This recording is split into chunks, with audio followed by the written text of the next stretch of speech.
যাও।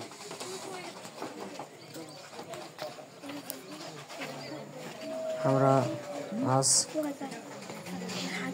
6/1/2025 ধামুরহাট আলতা দেখি সপরিবারে গিয়েছিলাম। অত্যন্ত সুন্দর একটি স্থান, যেখানে পাহাড়ের মতো একটা চূড়া দেখলে মনে হবে সারা ধামুরহাট থানা পাশেই ভারত দেখা যাচ্ছে। আমরা সপরিবারে, আমার ছোট্ট সোনামণি নাফিজা সাথে আমার স্ত্রী অনেক মজা করলাম, আনন্দ পেলাম। আপনাদের আমন্ত্রণ জানাচ্ছি, ঘুরতে যাবেন, মন ভালো হবে। অসুস্থ থাকলেও মন সুস্থ হয়ে যাবে, শরীর অসুস্থ থাকলেও সুস্থ হয়ে যাবেন।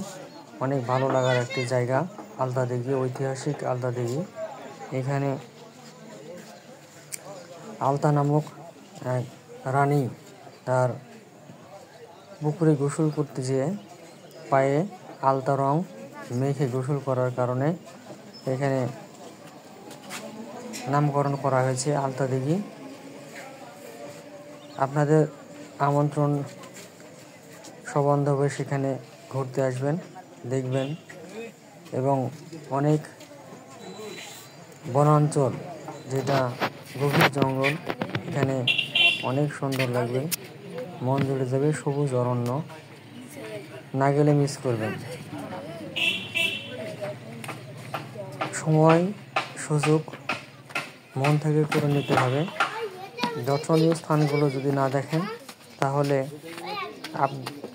আপনাদের মাধ্যমে বা আমাদের মাধ্যমে সারা বিশ্বের মানুষ এই নওগাঁ জেলার ধামুরহাট থানা আলতা দিঘি, এই আলতা দিঘি কেন বিখ্যাত, ঐতিহ্যময়, এটা সারা বিশ্ব জানবে। আপনার উপস্থিতি এখানে